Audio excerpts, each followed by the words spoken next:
ចំនួន7 ដងពេលខ្ញុំបានប្រើឆ្នាំនេះមកខ្ញុំបានសះស្បើយពិតជាល្អណាំរីណូអាមេរិករីណូគឺជាឱសថឯកទេសធម្មជាតិបាទវាជួយសម្រួលដោះស្រាយបញ្ហាតាក់ទងជាមួយនឹងតម្រងនោមបាទអ្នកដែលមានបញ្ហានោមញឹកនោមក្រហាយនោមសានោមមកមានពពុះនោមមកមានក្លិននោមសល់ដើម្បីកុំឲ្យវាវិវត្តទៅដល់ដំណាក់កាលចុងក្រោយគេហៅដំណាក់កាលលាងឈាមពុកម៉ែបងប្អូនអញ្ចឹងរីណូអាចជួយដោះស្រាយរាល់បញ្ហាទាំងអស់នឹងបានអ្វីដែលសំខាន់វាជួយ detox បញ្ចុះជាតិពុលយើងបានល្អបំផុតគឺជាឱសថធម្មជាតិ 100% ដែល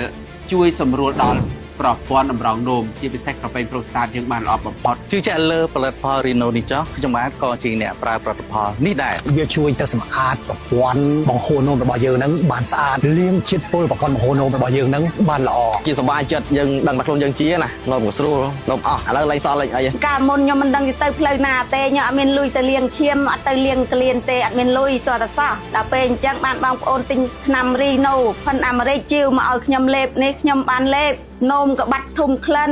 បាត់ក្តៅបាត់កាហាយបាត់ផ្សាដល់ពេលអញ្ចឹងខ្ញុំអមែនតែនខ្ញុំមានអាការៈគ្រោះតម្រងនោមនិងទុកនោមប្រៃ